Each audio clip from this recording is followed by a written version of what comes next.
यो people, good morning, good evening, good afternoon. जो video देख रहे हैं सबके लिए कैसे हैं सब लोग?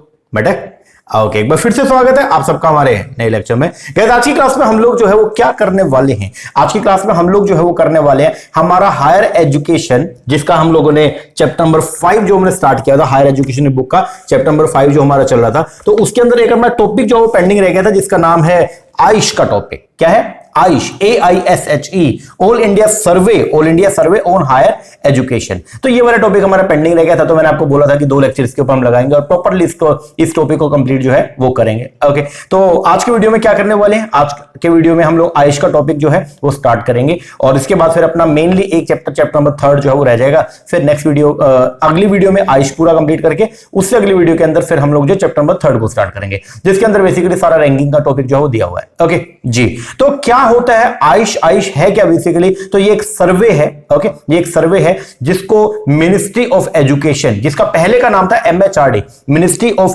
ह्यूमन रिसोर्स डेवलपमेंट, ये मिनिस्ट्री ऑफ एजुकेशन का पहले का नाम था। तो MHRD ने जो है वो 2010-11 के अंदर एक बेसिकली सर्वे जो है वो किया, और सर्वे करने का जो मेन मोटिव था वो ये था कि अपने को हायर एजुकेशन इंस्टीट्यूशन जो है बेसिकली अपने देश के अंदर जो हायर एजुकेशन है, तो उसकी स्थिति पता चले कि भाई हायर एजुकेशन है क्या, कैसी चल रही है अपने देश के अंदर। ओके, तो वो पता कैसे चलेगा? वो पता चलेगा जब अपने पास में जो है वो क्या होगा, रिकॉर्ड्स होगा। किसका रिकॉर्ड होगा? हायर एजुकेशन इंस्टीट्यूशंस का। क्योंकि बेसिकली अगर कोई भी बच्चा हायर एजुकेशन लेने जाएगा तो कहां जाएगा? स्कूल में जाएगा क्या? नहीं सर, 12वीं के बाद जो एजुकेशन इंस्टीट्यूशंस हैं, जो बेसिकली 12वीं के बाद जो भी ऐसे एजुकेशन इंस्टीट्यूशन जो 12वीं के बाद वाले स्टडी करवा रहे हैं, उनको हायर एजुकेशन इंस्टीट्यूशन बोलते हैं। यस, तो अगर मान लो कोई भी बच्चा अगर जाएगा हायर एजुकेशन लेने, तो कहां जाएगा? इन्हीं इंस्टीट्यूट्स के पास जाएगा। कुछ यूनिवर्सिटीज होती हैं, कॉलेजेस हैं, स्टैंड एलोन कुछ बॉडीज होती हैं, उनके पास जाएगा, वहीं पे कोचिंग लेगा। यस, तो अगर अपने को जो है वो ये जानना है कि देश के अंदर जो है हायर एजुकेशन का क्या सिनेरियो चल रहा है, तो हर एक पर्टिकुलर बच्चे से जाके पूछे, उससे बेटर ये कि जितने भी हायर एजुकेशन इंस्टीट्यूशंस हैं उनका रिकॉर्ड मंगवा लें। तो उनका रिकॉर्ड अगर हम मंगवा लेंगे तो अपने को पता चल जाएगा कि देश के अंदर हायर एजुकेशन की क्या स्थिति चल रही है। ओके, तो उसके बारे में अपने को जो है पूरा का पूरा टॉपिक जो है वो आज का अपना डेडिकेटेड है आयुष के ऊपर, AISHE, इसके ऊपर अपने को जो है पूरा का पूरा टॉपिक पढ़ना है। लेक्चर को स्टार्ट करूं उससे पहले एक छोटी सी इंफॉर्मेशन आपको प्रोवाइड करवा दूं। अगर आप लोग भी अपकमिंग जो दिसंबर 2023 में एंटीनेट का पेपर होना है या जून 2024 में जो एंटीनेट का पेपर होना है, अगर आप उसके लिए प्रिपरेशन कर रहे हैं तो आपको मैं बताना चाहूंगा, उसके लिए हम लोगों ने ऑनलाइन बैच जो है वो स्टार्ट किया हुआ है। हमारा जो ऑनलाइन बैच है उसके अंदर आपको आपके घर पे बैठे बैठे paper number 1 as well as paper number 2 commerce, अगर आपका पेपर नंबर 2 कॉमर्स है कोड नंबर 8 तो उसका, प्लस अगर आपका पेपर नंबर 2 मैनेजमेंट है कोड नंबर 17, उसका कंप्लीट कोर्स हम आपके होम एड्रेस पे जो है प्रोवाइड करवा देंगे।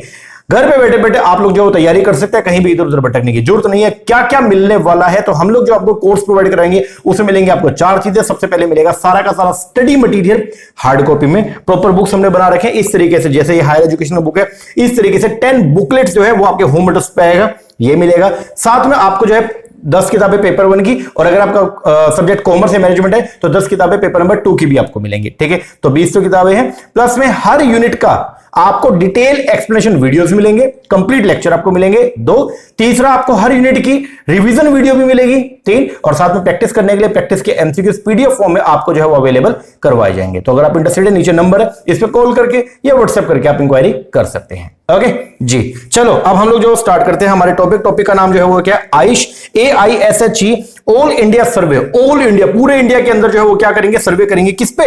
On higher education. तो बेसिकली जो MHRD है, जिसका आज का नाम जो है वो क्या हो गया? MOE बोले तो मिनिस्ट्री ऑफ एजुकेशन। तो अभी मैं इसको MHRD को MOE से डिनोट करूंगा। ओके, तो MOE जो है उसने आयुष मतलब ऑल इंडिया सर्वे जो है वो इनिशिएट किया सन 2010-11 में, और मिनिस्ट्री जो है वो ये देखना चाहती थी कि देश के अंदर, देखो अगर आपको किसी भी चीज के बारे में कोई भी पॉलिसी बनानी है, ओके, अगर आप हायर एजुकेशन के बारे में कोई पॉलिसी बनाना चाहते हैं तो आपको पहले पता तो हो कि करंट सिनेरियो क्या है, तभी तो आप उसके अंदर सुधार करोगे। अगर आपको पास्ट सिचुएशन के बारे में नॉलेज ही नहीं है तो आप सुधार क्या करोगे? कुछ भी नहीं कर पाओगे। तो इसीलिए गवर्नमेंट को यह लगा कि अगर देखिए अगर हम लोगों को जो है वो इंडिया में जो हायर एजुकेशन सेक्टर है, अगर हायर एजुकेशन के लिए अगर हमको कोई भी पॉलिसी गवर्न करनी है, कोई भी हमको जो है उनके अंदर कोई सुधार करना है, कोई भी नई चीज जो है वो क्या करनी है, उसके अंदर जो है वो इनोग्रेट करनी है, तो हम कैसे करेंगे?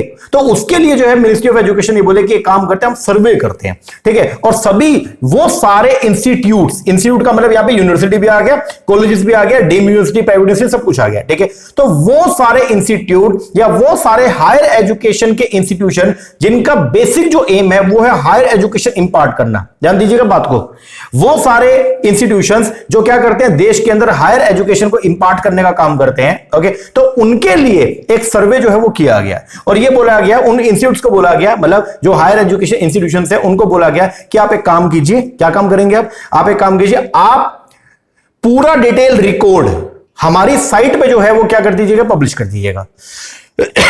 सॉरी, ये बोला गया कि हम मैन्युअली आपसे रिकॉर्ड नहीं लेंगे, ठीक है, हम आपको एक पोर्टल प्रोवाइड करवा देंगे और उस पोर्टल पे जाके जो है वो आप हर साल जो है अपना रिकॉर्ड जो है वो क्या कर देना, मेंशन कर देना। क्या रिकॉर्ड में होगा, आपके इंस्टीट्यूट में कितने बच्चे इस टाइम पढ़ रहे हैं, सभी बच्चों का रिकॉर्ड होना चाहिए। दूसरा, कितने टीचर पढ़ा रहे हैं, उनका भी रिकॉर्ड होना चाहिए। क्या इंफ्रास्ट्रक्चर फैसिलिटीज है, उन सबका जो है वो रिकॉर्ड आप जो है वो हमें क्या कर देंगे, भेज दीजिएगा, जिससे हमको नॉलेज हो जाएगी कि देश के अंदर कितने हायर एजुकेशन के इंस्टीट्यूशंस हैं और वो क्या क्या कोर्सेज प्रोवाइड करवा रहे हैं और कितने बच्चे अलग अलग कितने कोर्सेज में जो है वो क्या कर रहे हैं, एनरोल किया है, कितने बच्चों ने, उनमें से कितनी गर्ल्स हैं, कितने उसके अंदर जो है वो बॉयज हैं, ये सब अपने को पता होना चाहिए। फिर कैटेगरी वाइज भी पता होना चाहिए कि कितने उसमें जो है वो कौन सी कास्ट के हैं, जनरल कैटेगरी कितने हैं, एससी कैटेगरी कितने हैं, एसटी कैटेगरी कितने हैं, जो आपको ओबीसी उस कैटेगरी के कितने हैं। तो उसके लिए गवर्नमेंट ने जो है वो एक सर्वे जो है बेसिकली स्टार्ट किया, जिसको बोलते हैं हम लोग क्या, AISHE, all India survey on higher education. और ये यहां पे जो हम डिटेल मेंटेन करेंगे, जो भी रिकॉर्ड से मेंटेन करेंगे, वो सारा कैसा होगा, वेब बेस्ड होगा। इसका मतलब कैसा होगा, ऑनलाइन रिकॉर्ड जो मेंटेन किया जाएगा। चलो पहले इसके बारे में पढ़ते हैं, फिर जो लेटेस्ट है 2020-21 का जो आयुष का सर्वे है, जो लेटेस्ट है, सबसे लेटेस्ट, वो अपने को जो पढ़ के जाना, तो उसकी कुछ खास बातें वो मैं आपको पढ़ा दूंगा। चलो शुरुआत करते हैं। एमएचआरडी बोले तो एमओई, पहले के नाम क्या था इसका, जो मिनिस्ट्री ऑफ एजुकेशन है, इसका नाम पहले था MHRD, ministry of human resource development. उसने इनिशिएट किया, बोलते शुरुआत किया AISHE survey in the year 2010-11 में, with reference date for fill up the data capture format in 30th September of the academic year to build a robust database। हम क्या maintain करना चाह रहे हैं, हम बिल्ड करना चाह रहे हैं एक रोबस्ट, बहुत ही जबरदस्त वाला डेटाबेस। क्या, एक डेटाबेस मेंटेन करना चाहते हैं ताकि अपने को जो है वो क्या मिले, अपने को असेस हो सके, अपने को प्रोवाइड हो सके correct picture of higher education in the country. तो देश के अंदर हायर एजुकेशन का क्या सिनेरियो चल रहा है, उसकी करेक्ट पिक्चर जानने के लिए हम लोगों ने जो है वो क्या किया, एक सर्वे जो है वो स्टार्ट किया, जिसको बोलते हैं all India survey on higher education. आगे सबसे मेन बात जो है वो इसमें टीआईएफ भी स्टार्ट किया गया। TIF is the teacher information format. हर हायर एजुकेशन इंस्टीट्यूशन में कितने टीचर जो है वो क्या कर रहे हैं, करंटली पढ़ा रहे हैं, उनका भी डेटा आपको जो है वो क्या करना है, मेंटेन करना है और हमारे पोर्टल के ऊपर क्या करना है, पब्लिश करना है। तो बोलता है टीचर इंफॉर्मेशन फॉर्मेट को भी ऐड किया गया फॉर द फर्स्ट टाइम 2016-17 में। ये जो सर्वे है इस बिन कंडक्ट ऑन एनुअल बेसिस, हर साल जो ये सर्वे किया जाता है, लेकिन अभी मतलब एक क्या बोलूं मैं इसके अंदर कि लेटेस्ट जो रिपोर्ट आई है आयुष की साइट पे, गवर्नमेंट की साइट पे, वो 2021 की पड़ी है, ठीक है ना। तो अभी लेटेस्ट सर्वे जो है वो 2021 वाला है, जो आपके एग्जाम के लिए आपको पढ़ के जाना है, ठीक है जी। द ई वर्जन क्या है, ई वर्जन, ई वर्जन बोलते हो इलेक्ट्रॉनिकली जो है वो क्या होगा, डेटा कैप्चर फॉर्मेट जो है, ई वर्जन जो है डेटा कैप्चर फॉर्मेट का एंड टीचर इंफॉर्मेशन फॉर्मेट का, उसको प्रिपेयर किया गया फॉर कलेक्ट करने के लिए data from all the universities, colleges and stand Elon institution registered on the AISHE portal. तो पहले जो है वो ये बोला गया, हर हायर एजुकेशन इंस्टीट्यूशन को ये बोला गया कि आप एक काम करो, अपना रजिस्ट्रेशन करवाओ, हम एक पोर्टल ओपन करें, उस पोर्टल पे जाके अपना रजिस्ट्रेशन करवा लेना। तो जो कॉलेज यूनिवर्सिटी थी वो बोले ठीक है जी करवा लेंगे। फिर हमने बोला अब आप जो है वो क्या करेंगे, अब आप अपने जो कॉलेज या यूनिवर्सिटी या जो भी आपका हायर एजुकेशन इंस्टीट्यूशन है उससे रिलेटेड कुछ डेटा जो हम आपसे डिमांड करेंगे, आप वो क्या करेंगे, अपलोड करेंगे हमारे पोर्टल पर। ये जो है वो गवर्नमेंट का जो है वो क्या किया गया, गवर्नमेंट ने पोर्टल जो स्टार्ट किया और वहां पे सारे के सारे इंस्टीट्यूट जो है वो क्या करेंगे, अपना रिकॉर्ड मेंटेन जो है रिकॉर्ड वहां पे प्रोवाइड करेंगे, ठीक है जी। अब मेन अच्छा ये इतना सब तामझाम आपने पढ़ लिया, ये सारी बोल बच्चन का निष्कर्ष क्या निकल के आ रहा है आपके सामने, आप मुझे ये बताओ सर। निष्कर्ष जनरली यही निकल के आ रहा है कि गवर्नमेंट के मन में क्या चल रहा है। गवर्नमेंट ये सोच रही है कि अगर हमको जो है वो हायर एजुकेशन सेक्टर के लिए अगर कोई पॉलिसी फ्रेम करनी है तो हमको तो पता ही नहीं उनके बारे में कि करंटली उनका सिनेरियो क्या चल रहा है। तो उसके लिए गवर्नमेंट बोल रही है कि हमको एक डेटाबेस चाहिए, जिस डेटाबेस के बेस पर, ध्यान देना, जिस डेटाबेस के बेस पर हम क्या करेंगे, देश के अंदर हायर एजुकेशन के बारे में कुछ पॉलिसी फ्रेम करेंगे। उसके लिए ये सर्वे जो है वो क्या किया गया, स्टार्ट किया गया, ठीक है जी, आगे बढ़ते हैं।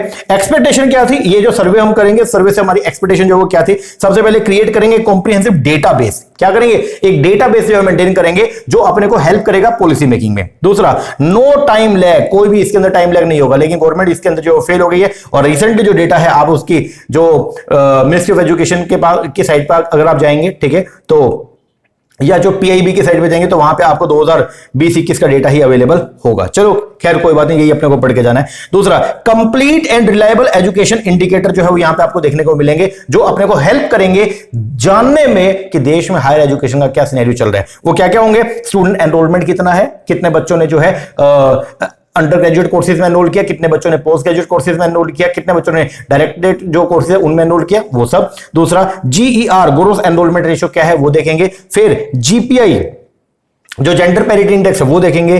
पीटीआर प्यूपल टीचर रेशियो जो है वो क्या चल रहा है, ये सब के बारे में रिकॉर्ड जो है वहां पे आपको देखने को मिलेगा। दूसरा, teaching and non teaching position क्या चल रही है, कितने टीचर्स हैं करंटली देश के अंदर, कितने नॉन टीचर्स विभाग में क्या क्या लोग हैं, तो वो सब उनका डिटेल मिलेगा। इंफ्रास्ट्रक्चर फैसिलिटीज जो है वो कैसी है देश के अंदर, एग्जामिनेशन रिजल्ट हो गया, number of program, student finance etcetera, ये सब के बारे में रिकॉर्ड आपको जो है देखने को मिलेगा। And AISHE data are useful in making informed policy decision. Main aim क्या था, यही मेन एम था कि आयुष का जो डेटा होगा वो क्या करेगा, हेल्प करेगा गवर्नमेंट को क्या करने में, इन गवर्नमेंट को हेल्प करेगा क्या करने में, पॉलिसी बनाने में। And research for development of the education sector, तो देश में एजुकेशन सेक्टर को अगर आपने क्या करना, प्रमोट करना, उसके लिए कुछ पहले पता होना चाहिए, डेटाबेस, पहले नॉलेज होना चाहिए डेटाबेस के बारे में। वो डेटाबेस जो है वो कहां मिलेगा, आयुष के पास जाके मिलेगा। ओके जी, ठीक है जी। इसके बाद अब हम आगे पढ़ेंगे, पहले इंस्टीट्यूशन अपलोड डेटा अंडर सर्वे, लेकिन इससे पहले मैं आपको जो करंट रिपोर्ट है उसके बारे में थोड़ा सा आपको जो है वो पढ़ाना चाहूंगा। आओ एक बार इधर से हम पढ़ना शुरू करेंगे। अच्छा, ये चीज जो है वो मैं अपने टेलीग्राम के ऊपर भी डाल दूंगा। ओके, ये कुछ एक्स्ट्रा नोट्स हैं तो मैं अपने टेलीग्राम पे डाल दूंगा, ठीक है, आप देख लेना एक बार, जो अपना पेड टेलीग्राम ग्रुप है। पीआईबी, आपको मैंने बोला कि आयुष का जो डेटा वो कहां पे देखने को मिलेगा, तो आयुष की साइट पे चले जाओ, या फिर जो पीआईबी बोल तो प्रेस इंफॉर्मेशन ब्यूरो, जो गवर्नमेंट ऑफ इंडिया की जो साइट है, ओके, वहां पे आपको जो है वो डेटा प्रोवाइड हो जाएगा। ओके, एमओई जो है बोलो मिनिस्ट्री ऑफ एजुकेशन जो है उसने रिलीज किया all India survey on higher education data 2021-22 का, ठीक है। कुछ इंपॉर्टेंट हाईलाइट है जो very very very very very very very घना सारा वेरी इंपॉर्टेंट है, जो अपने को पढ़ के जाना है एग्जाम पर्पस के लिए। एक एक करके पढ़ना शुरू करेंगे। सबसे पहला, एनरोलमेंट जो है हायर एजुकेशन में वो इंक्रीज हुआ है। तो ये जो रिपोर्ट आई है 2020-21 की, ध्यान दीजिएगा, पार्डन मैंने आपको 20-21 बोला, 21-22 की जो रिपोर्ट है, ध्यान दीजिएगा, जो 21-22 की रिपोर्ट है, इस 21-22 की रिपोर्ट ने क्या दर्शाया। सबसे पहले इसमें यह दर्शाया कि एनरोलमेंट जो है, ध्यान दीजिएगा, एनरोलमेंट जो है हायर एजुकेशन में वो क्या हुआ है, इंक्रीज हुआ है। एनरोलमेंट जो है हायर एजुकेशन में वो क्या हुआ है, इंक्रीज हुआ है टू 4.14 करोड़। मतलब पहली बार 4 करोड़ का आंकड़ा जो है हमने क्या किया, क्रॉस किया है। तो जो बच्चे हायर एजुकेशन ले रहे हैं तो उनका आंकड़ा जो 4 करोड़ से क्या हो गया, क्रॉस हो गया फर्स्ट टाइम। ओके, तो ये जो है वो क्या हुआ है, इंक्रीज है 7.5%, इंक्रीज होता 7.5% फ्रॉम 2019-20 एंड 21% फ्रॉम द 2014-15। तो 2014-15 से कंपेयर करें तो 21% से ये डेटा जो है वो बढ़ गया, और अगर पिछले साल से 2019-20 से अगर कंपेयर करें तो 7.5% से जो है ये इंक्रीमेंट हुआ है। तो आपको जो याद करके जाना है वो क्या, कि एनरोलमेंट जो है हायर एजुकेशन में वो क्या हुआ, इंक्रीज हुआ है। कितना हो गया, अब कितना हो गया, 2 बोलता कितना हो गया, बाय आता तो उतने से बढ़ा, और 2 मतलब इतना हो गया, कितना हो गया, 4.1 करोड़ हो गया। ठीक है जी।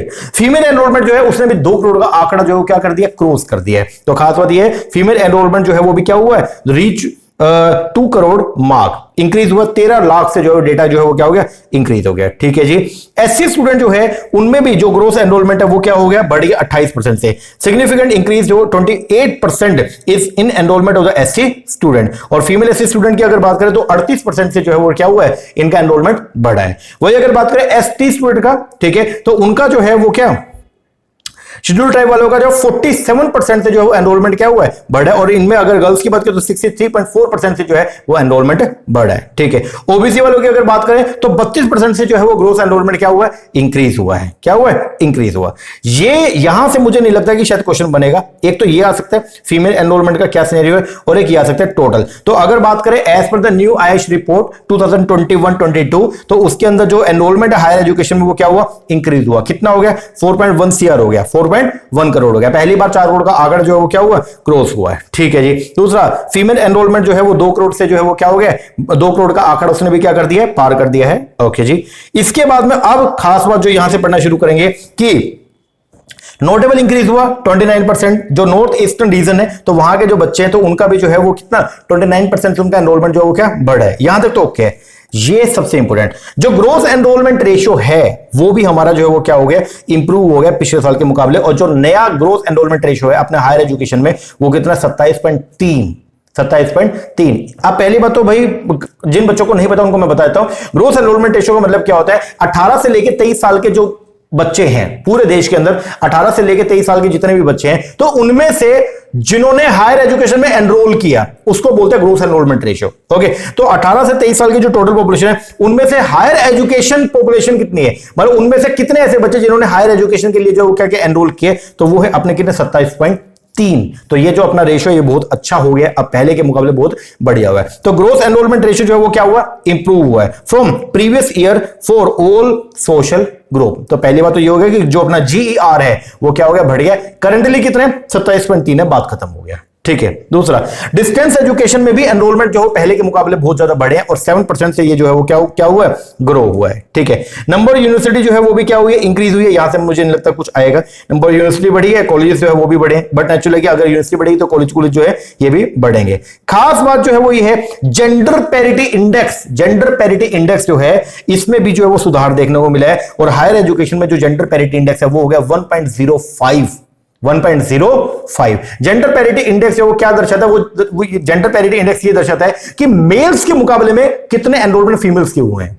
अगर मेल के 100 हुए हैं तो फीमेल के कितने हुए, मान लीजिए अगर 1 है जेंडर पैरिटी इंडेक्स 1 तो इसका मतलब जितने मेल बच्चों ने एडमिशन लिया उतने फीमेल बच्चों ने एडमिशन लिया हुआ है। बात खत्म हो गया, मतलब 100 और 100 तो कट गया। लेकिन अगर जेंडर पैरिटी इंडेक्स 1.05 है तो ये क्या इंडिकेट कर रहा है सर, अगर जेंडर पैरिटी इंडेक्स 1.05 है तो ये इंडिकेट कर रहा है कि फीमेल्स के जो एनरोलमेंट है इन कंपैरिजन टू मेल वो ज्यादा हुए हैं। तो क्या बोलते हैं, GPI is the general parity index. पहले तो ये कैसे निकालते हैं, तो ये निकलता है number of female student at A given level of education upon number of male student at A given level of education. दूसरा, जेंडर पैरिटी इंडेक्स जो है वो इंक्रीज हुआ है।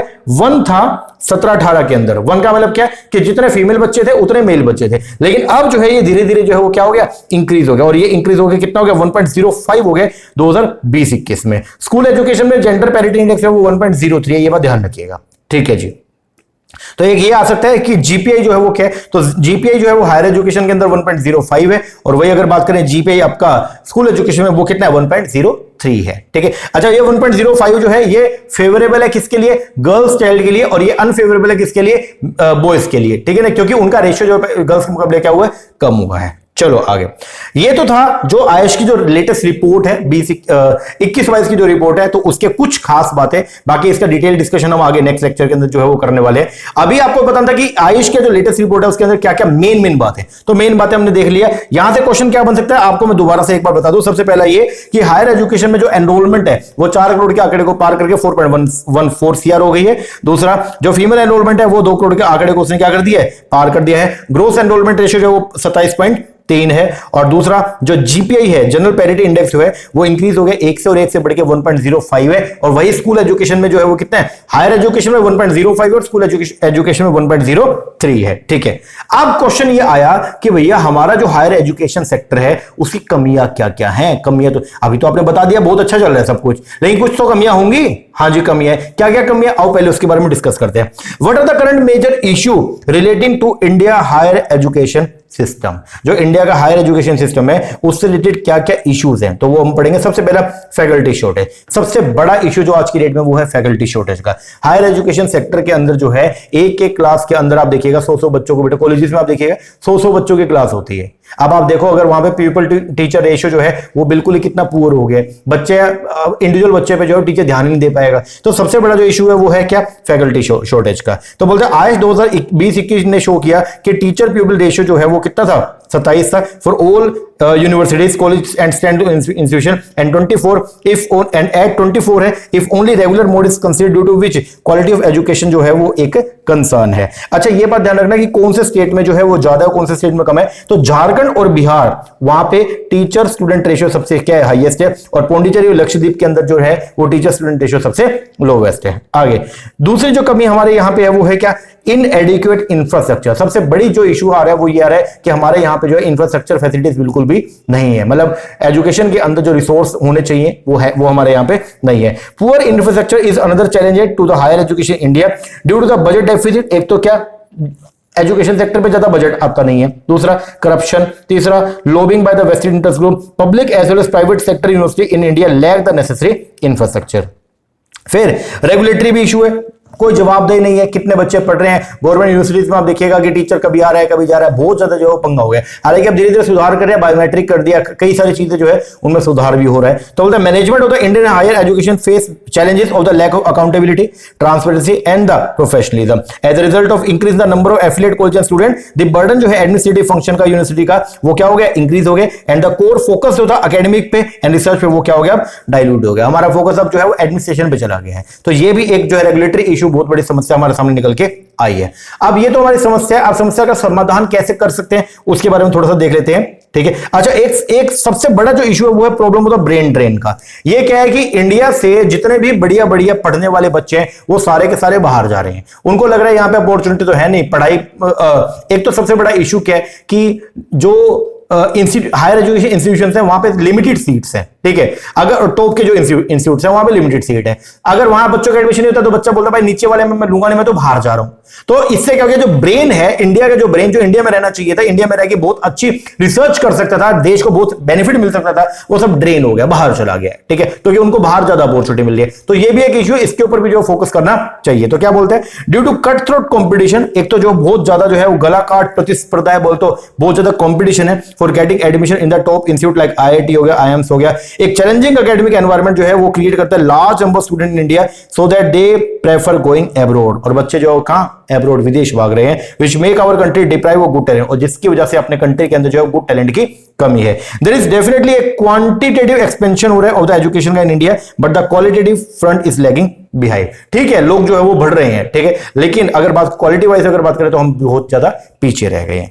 तो ये कुछ जो है वो कमी है। अब क्वेश्चन ये है कि इन कमियों को हम कैसे दूर कर सकते हैं, तो उसके लिए बोला गया सबसे पहले तो ये इंप्लीमेंट करें नेशनल एजुकेशन पॉलिसी, जो new NEP national education policy जो हमने फ्रेम करी थी, अब उसको जो है वो लागू करने का जो है वो काम टाइम आ गया है। अगर आप लागू कर देंगे तो फिर इससे क्या होगा कि काफी सारा सुधार हो जाएगा। तो बोलते हैं इंप्लीमेंटेशन ऑफ द एनईपी ये हेल्प करेगा to shake the education system from its slumber, ताकि हम जो है वो अपनी सरकार को जो है, जो सोई हुई सरकार है, उसको नींद से जगा सकते हैं। Moving away from the current, जो करंट 10+2 सिस्टम है उसको हम जो है वो हटा के 5+3+3+4 सिस्टम को जो है वो लेके आएंगे, जिससे प्री स्कूल एज जो ग्रुप है, ठीक है, उसको भी एजुकेशन सेटअप के अंदर फॉर्मली क्या करेंगे, इंट्रोड्यूस करेंगे। दूसरा, एजुकेशन एम्प्लॉयमेंट कॉरिडोर अपने को बनाना चाहिए। सिर्फ बच्चों को अच्छे मार्क्स के लिए प्रेरित नहीं करना चाहिए, बल्कि हमको जो है उनके अंदर ऐसी क्वालिटी भी जो है वो क्या करनी है, जनरेट करनी है, ताकि उनको जो है जॉब भी मिले। तो ऐसा ना हो कि बच्चा पढ़ तो आया, नंबर अच्छे ले, लेकिन इसके बाद में उसको जॉब नहीं मिल रही है। तो अपने को एजुकेशन एम्प्लॉयमेंट कॉरिडोर जो है वो क्या करना चाहिए, डेवलप करना चाहिए, जिससे करंट क्या सिनेरियो चल रहा है इंडस्ट्री के अंदर, ठीक है, अगर बच्चा करंटली अगर मान लो कहीं जॉब करने जाएगा तो उसके पास क्या नेसेसरी स्किल होनी चाहिए, उसके बारे में भी हमको जो उसको क्या करना है, इंटीमेट करना है। तो बोलता है इंडिया का जो एजुकेशन सेटअप है it need to be enhance, उसको जरूरी है कि वो उसको एनहांस करें by integrating vocational learning with mainstream education and providing right mentorship at school to ensure that student are guided in the right direction from the start and are aware of career opportunity, ताकि school education पे ही, school education के time पे ही बच्चों को बता दिया जाए कि क्या स्किल की रिक्वायरमेंट है अगर आप करंट में जो है वो जॉब करने जाएंगे, ठीक है, ताकि बच्चा पहले से ही जो इन सब चीजों को लेकर के क्या रहे, प्रिपेयर रहे। दूसरा, take a note from the past to the future, ये भी अपने को जो है वो समझना चाहिए कि पहले क्या होता था। देखो आज की डेट में तो जो है वो किसी भी बच्चे की कैपेबिलिटी आप कैसे जज करते हो, उसने कितने मार्क्स जो है वो देखे हैं, लेकिन पहले ऐसा होता था कि देखो आपने थ्योरेटिकल ज्ञान क्या लिया उससे मतलब नहीं था, पहले देखते थे कि भाई रियल लाइफ में आप अपने उस ज्ञान को कैसे अप्लाई कर रहे हो उस चीज से। तो अपने को जो है वो पास से सीखना चाहिए कि दोबारा से अपने इवेल्युएशन सिस्टम को अपने को जो है चेंज करना है और प्रैक्टिकल चीजों के ऊपर फोकस थोड़ा ज्यादा होना चाहिए। तो बोलते हैं it is important to look at to the future while keep keeping our long established roots in mind. Ancient evaluation जो है एजुकेशन का was not restricted to grading thematic knowledge. सिर्फ थ्योरेटिकल नॉलेज से मतलब नहीं है। स्टूडेंट जो पहले जो सिस्टम होता था पुराने जमाने में, तो वहां पे सिर्फ थ्योरेटिकल नॉलेज का मतलब नहीं होता था। स्टूडेंट को असेस किया जाता था on the basis of skill they learn and how well they can apply practical knowledge to the real life situation. Modern जो एजुकेशन सिस्टम है is also devise similar system of assessment। जो modern system है उसमें भी ये system होना चाहिए, ठीक है ना। तो ऐसा सब करके हम लोग जो है जो भी कमियां हायर एजुकेशन सेक्टर में उसको हम दूर कर सकते हैं। ओके जी, अब आप आइए यहां पर institution uploaded data under the survey. हम लोगों ने जो है वो अलग अलग हायर एजुकेशन इंस्टीट्यूशंस को बोला कि आप लोग जो है हमारे पोर्टल के ऊपर क्या कीजिएगा, डेटा जो है वो क्या करना, अपलोड करना। तो बहुत सारे इंस्टीट्यूट है वो क्या हुए, पहले रजिस्टर्ड हुए और उनमें से लेकिन कुछ इंस्टीट्यूट ऐसे जिन्होंने डेटा जो अपलोड नहीं किया, उसके बारे में थोड़ा सा पढ़ते हैं। आइए बोलते हैं in IAS 2021 out of the registered 1113 university जिसमें प्राइवेट डीम सब कुछ आ गई है, okay, 43,796 colleges and 11,295 stand alone institution, उनमें से सिर्फ 1084 यूनिवर्सिटी ने, 40,176 कॉलेज ने एंड 8696 स्टैंड एलोन इंस्टीट्यूशन ने जो है वो अपना डेटा जो है वो पोर्टल पे अपलोड किया है, बाकी ने अभी तक नहीं किया है। In Ayush apart from the actual responses, Ayush 2020-21 का data of those institution whom have not upload the data in present survey year, so by pooling the result are actually based on responses from a large number of institutions than the actual response of the 2020-21 survey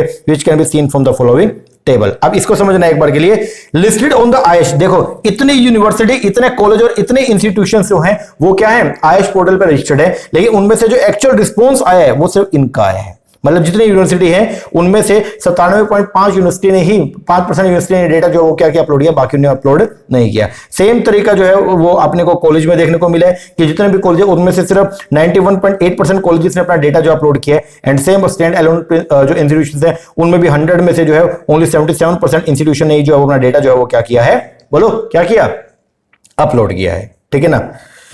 इसके बाद यहां से क्या पता चला कि total estimated enrolment जो हुए हायर एजुकेशन इंस्टीट्यूशन में वो कितने थे, 4,13,80,713, मतलब 4.14 CR जो है वो एनरोलमेंट है, ठीक है, जिनमें से 90,84,095 जो है वो यूनिवर्सिटी के और बाकी जो है वो क्या, जो आपके स्टैंड एलोन प्रिंसिपल और बाकी आपके कॉलेजेस के हैं। जो ग्रोस एनरोलमेंट रेशियो जो है हायर एजुकेशन में वो है 27.3, ठीक है जी। टोटल नंबर ऑफ जो टीचर है वो है 15,51,070। आगे पीटीआर जो है प्यूपिल टीचर रेशो यूनिवर्सिटी और कॉलेज में वो कितना है, 27 है रेगुलर मोड में, और वही अगर बात करेंगे and college is 27 if regular mode enrollment is considered, whereas PTR for the university and concerned units बोले तो कॉलेज वो कितना है 24 है फॉर द रेगुलर मोड। आगे जेंडर पैरिटी इंडेक्स है वो कितना 1.05 है। अब की इशू जो अपने को फेस करना पड़ रहा है spread of the higher education in India, वो क्या है, सबसे पहला असेस। अब ध्यान से सुनना, बोलते national policy on the higher education translate the vision of the Radha Krishna commission. जो नया नेशनल एजुकेशन पॉलिसी है उसने जो है वो क्या किया, जो हमारे राधा कृष्ण जी थे तो उनका जो विजन था उसको जो है इन्होंने क्या किया, ट्रांसलेट किया है, ठीक है। और जो कोठारी कमीशन है उसके विजन को क्या किया, ट्रांसलेट किया into the actionable policy by setting 5 main goal for higher education which are enumerated as follow. सबसे पहला असेस, सभी बच्चों को जो है वो हायर एजुकेशन का जो है असेस मिलना चाहिए। दूसरा इक्विटी होनी चाहिए, आप जो वो क्या करेंगे, फेयर असेस प्रोवाइड करेंगे, चाहे कोई गरीब हो चाहे कोई अमीर हो, आप कोई भी जो है डिस्क्रिमिनेशन बिल्कुल भी नहीं करेंगे, ठीक है। And the socially disadvantage group to the higher education, उनको भी जो है पूरा असेस जो है वो हायर एजुकेशन का प्रोवाइड करेंगे, उनको वो जो है वो हायर एजुकेशन से वंचित नहीं रहने चाहिए। तीसरा क्वालिटी एंड एक्सीलेंस जो मेंटेन करेंगे, ठीक है। फिर रेलिवेंट जो टॉपिक्स है उनको सबको जो है वो क्या करेंगे, इंक्लूड करेंगे and value based education provide करेंगे और बच्चों के अंदर वैल्यू को भी इनकलकेट करने का काम करेंगे, ठीक है ना जी। तो ये सब हमारा जो है वो क्या है, एम है, ये क्या है, एम है। तो ये की इशू जो स्प्रेड ऑफ हायर एजुकेशन को जो है वो फेस करने में अपने को जो समस्या आ रही है वो सभी ये है, ठीक है। तो जो 5 मेन गोल है हायर एजुकेशन के वो आप थोड़ा देख लेना, access, equity, quality and excellence, relevance and value based education. इसके अलावा बोलते हैं as per the UGC guideline the student teacher ratio जो है वो 30:1 होना चाहिए। However in some of the state जो ये रेशियो है वो 100:1 है, ठीक है। तो इसकी वजह से जो है वो क्या है कि बच्चों के ऊपर जो है प्रॉपर फोकस नहीं किया जा रहा है। Despite having one of the largest education system in the world, बहुत सारे इंस्टीट्यूट्स जो हैं वो ही सिर्फ मतलब वो वंचित रह गए हैं, उनको कोई भी ग्लोबल डिस्टिंक्शन नहीं मिली है। इंडिया में इतने सारे हायर एजुकेशन इंस्टीट्यूशन हैं लेकिन कुछ ही इंस्टीट्यूट ऐसे हैं जो ग्लोबली जो है वो अपनी पहचान जो है वो बना पाए हैं, बाकी सारे बहुत सारे ऐसे हैं जो ऐसे ही रह गए हैं, ठीक है ना। तो there is no Indian institute in the world top 200। तो ये हमारे लिए सबसे बड़ी जो समस्या है। तो हमको जो क्वांटिटी पे फोकस ना करके क्वालिटी पे फोकस करने की जो है वो क्या है, नीड है। ओके जी सर। लो जी, ये था आयुष का पहला बेसिक लेक्चर जो हमने कंप्लीट किया। अब नेक्स्ट वीडियो के अंदर हम लोग जो पढ़ेंगे आयुष 2020-21 का जो की रिजल्ट है उनके बारे में। ओके जी, अभी के लिए इतना कीजिए, बाकी का टॉपिक जो है वो करते हैं नेक्स्ट वीडियो में। लेक्चर कैसा लगा कमेंट करके जरूर बताइएगा। अच्छा लगा अच्छे से कमेंट कीजिएगा, कोई कमी लगी है वो भी बताइएगा। और अगर आप लोग हमारा ऑनलाइन बैच परचेस करना चाहते हैं, नीचे नंबर है, इस पर कॉल करके या व्हाट्सएप करके आप इंक्वायरी कर सकते हैं। ओके जी, चलो एक बार इतना कीजिए, बाकी मिलते हैं कल नए लेक्चर के साथ। तब तक के लिए थैंक यू वेरी मच।